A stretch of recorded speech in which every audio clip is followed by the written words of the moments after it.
കൊലോസ്യർക്ക് എഴുതിയ ലേഖനം 1-ാമത്തെ അധ്യായം അതിന്റെ 19-ാമത്തെ വാക്യം പറയുന്നത് ദൈവത്തിന്റെ പൂർണ്ണത ക്രിസ്തു യേശുവിന്റെ അകത്താണ്.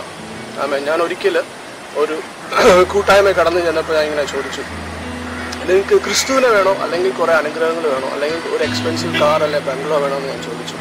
നമുക്ക് ഞാനിത് പറയുമ്പോൾ നിങ്ങൾ തെറ്റിദ്ധരിക്കരുത്, ഞാൻ പ്രോസ്പെരിറ്റിക്ക് എഗെയിൻസ്റ്റ് ഒന്നും അല്ല. ഞാൻ എന്താ പറഞ്ഞു വരുന്നതെന്ന് വെച്ചാൽ, സ്വന്തം പുത്രനെ ആദരിക്കാതെ എനിക്കും നിങ്ങൾക്ക് വേണ്ടി നൽകിയ കർത്താവ്, അവന്റെ കൂടെ നമ്മൾക്ക് എന്താ നൽകാതിരിക്കുന്നതാണ് എൻ്റെ ചോദ്യം. ഞാൻ അന്ന് കൂട്ടായ്മയിൽ ചോദിച്ചപ്പോൾ പലരും എന്നെ പരിഹസിച്ചു. പലരും എന്നോട് ഇങ്ങനെയാ ചോദിച്ചത്, ടോണി നീ മാത്രമേ പറഞ്ഞുള്ളൂ അല്ലെങ്കിൽ പറയത്തുള്ളൂ, യേശു മാത്രം മതി. നോക്ക്, എൻ്റെ അകത്തുള്ള ഇൻസെക്യൂരിറ്റി ഫീലിംഗാ. കർത്താവിന്റെ നിബന്ധനകളില്ലാത്ത സ്നേഹത്തിൽ എനിക്ക് ഉറപ്പില്ലാത്തത് കൊണ്ടാണ് ഞാൻ പറയുന്നത്. എനിക്ക് യേശു മാത്രം പോരാ അല്ലെങ്കിൽ യേശു മാത്രം മതി എന്ന് പറയുമ്പോൾ ഞാൻ ആഗ്രഹിക്കുന്ന, ഈ ലോകത്തിൽ ഞാൻ അനുഭവിക്കാൻ ആഗ്രഹിക്കുന്ന അനുഗ്രഹങ്ങൾ എനിക്ക് കിട്ടാതിരിക്കുമോ എന്നുള്ള എൻ്റെ ഭയമാ എന്നെ പിടിച്ചു നിർത്തുന്നത്. എനിക്ക് യേശു മാത്രം മതി. ചിലർക്ക് ഇങ്ങനെയുണ്ട്, കർത്താവെ നിന്റെ ഹിതം മാത്രം എൻ്റെ ജീവിതത്തിൽ നടക്കണമെന്ന് പറയാൻ ഭയങ്കര പേടിയാണ്.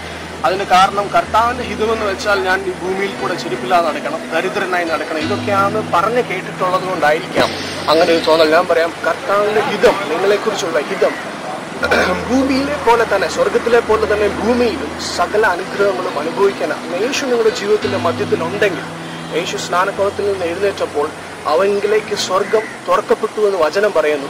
നിങ്ങൾ യേശുവിനെ ജീവിതത്തിന്റെ മധ്യത്തിൽ കൊണ്ടുവന്നിട്ടുണ്ടെങ്കിൽ നിങ്ങളുടെ മേലെ സ്വർഗം തുറക്കപ്പെട്ടിട്ടുണ്ട്. അതുകൊണ്ടാണ് ഞാൻ പറഞ്ഞത്, നിങ്ങൾക്ക് അപ്പോസ്തല പ്രവൃത്തികൾ 4-ാമത്തെ അധ്യായം അതിന്റെ 12-ാമത്തെ വാക്യം പറയുന്നത്, രക്ഷ വേറെ ഒരുവനിലും ഇല്ല.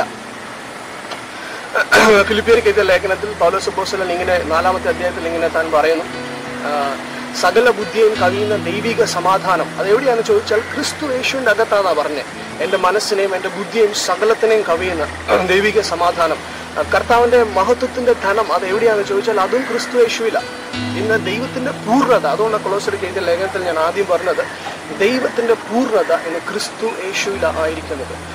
പൂർണ്ണത എന്ന് പറഞ്ഞാൽ, കർത്താവിന്റെ പൂർണ്ണത എന്ന് പറഞ്ഞാൽ നിങ്ങളുടെ പാപക്ഷമ, നിങ്ങളുടെ ഒറ്റ പാപം മാത്രമല്ല ക്ഷമിക്കപ്പെട്ടത്, അല്ലെങ്കിൽ നിങ്ങളുടെ പഴയ കാലത്തിലെ പാപമല്ല, നിങ്ങൾ ഈ ഭൂമിയിലായിരിക്കുമ്പോൾ നിങ്ങളുടെ സകല പാപങ്ങളും, നിങ്ങൾ എത്ര കാലം ജനിച്ച് എത്ര കാലം ജീവിക്കുന്നോ അതുവരെയുള്ളത് മുഴുവൻ കർത്താവിന്റെ ക്രൂശിലെ യാഗം മൂലം ക്ഷമിക്കപ്പെട്ടിരിക്കുക.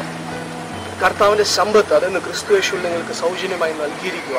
ഇത് മുഴുവൻ നിങ്ങൾ 100 ദിവസം ഉപവസിക്കുമ്പോൾ വന്നു വീഴുന്ന സംഭവങ്ങളൊന്നും അല്ല, നിങ്ങൾ യേശുവിൽ വിശ്വസിക്കുമ്പോൾ നിങ്ങളുടെ അകത്ത് നിക്ഷേപിക്കപ്പെട്ട ഒന്ന്. എഫേസ്യർക്ക് എഴുതിയ ലേഖനം അതിന്റെ 1-ാമത്തെ അധ്യായം 13-ാമത്തെ വാക്യം പറയുന്നത്, നിങ്ങൾ പരിശുദ്ധാത്മാവ്, your spirit is sealed with the Holy Spirit. നിങ്ങൾ പരിശുദ്ധാത്മാവും നിങ്ങളുടെ ആത്മാവും ഒന്നായി തീർന്നിരിക്കുക. നിങ്ങൾ ദൈവത്തിന്റെ ആത്മാവുമായി ഒന്നായി തീർന്നിരിക്കുക. ഈ ഭൂമിയിലെ ദൈവ സാന്നിധ്യം എവിടെയാണെന്ന് ചോദിച്ചാൽ അത് നിങ്ങളാണ്. ആമേൻ. നിങ്ങൾക്ക് യേശു മാത്രം മതി. ഇന്ന് ധൈര്യമായി ഉറപ്പോടെ പറയണം, എനിക്കിന്ന് യേശു മാത്രം മതി. എന്തുകൊണ്ടാണെന്നറിയോ ഞാൻ പറയുന്നത്? നിങ്ങൾക്ക് വേണ്ടിയത് സകലതും അത് യേശു ക്രിസ്തുവിന്റെ അകത്താണ്. നിത്യജീവിതം യേശുവില, യേശുവിനെയും ദൈവത്തെയും അറിയുന്നത്, to know God and Jesus Christ, അതാ ഇറ്റേണൽ ലൈഫ്, നിത്യജീവിതം എന്ന യേശു.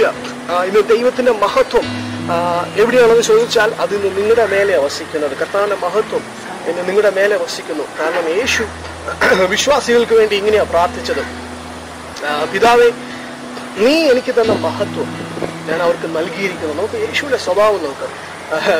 തനിക്ക് തന്ന മഹത്വം താൻ സ്വാർത്ഥനായില്ല, എനിക്ക് മാത്രമല്ല, അതെനിക്ക് മാത്രമായിട്ട് എനിക്ക് ദൈവം തന്നതാ. നിങ്ങൾ ചില കാര്യങ്ങൾ ഈ ഭൂമിയിൽ ചെയ്യുമ്പോൾ, അല്ലെങ്കിൽ 100 ദിവസം ഉപവസിക്കുമ്പോൾ, അല്ലെങ്കിൽ ഞാൻ കുറെ വലിയ പ്രാർത്ഥനാ ജീവിതമായി എന്തെങ്കിലും ഒരു ദിവസം വിശുദ്ധനായി തീരുമ്പോൾ, എൻ്റെ സ്വന്തം പ്രവൃത്തി കൊണ്ട് വിശുദ്ധനായി തീരുമ്പോൾ എനിക്കത് കിട്ടുമെന്നല്ല പറഞ്ഞത്.